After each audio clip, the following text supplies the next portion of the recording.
Rritja e çmimit të naftës po reflektohet edhe në sektorin e bujqësisë. Në farmacitë bujqësore, trajtimi i farërave është rritur me mbi 30%, çka ka ulur ndjeshëm blerjet nga fermerët. Në zonën e Dumres, fermerët ankohen se çmimet e farërave bujqësore janë bërë të papërballueshme.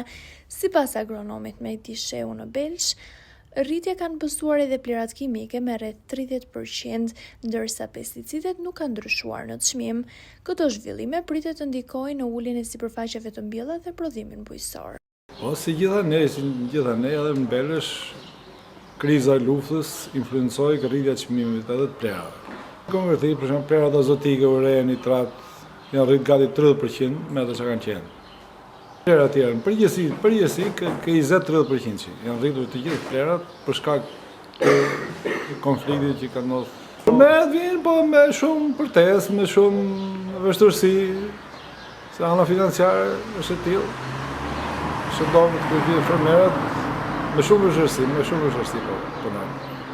Fermerët, po problemi është i çmimit, edhe ai ka frenuar për shembull konsumin.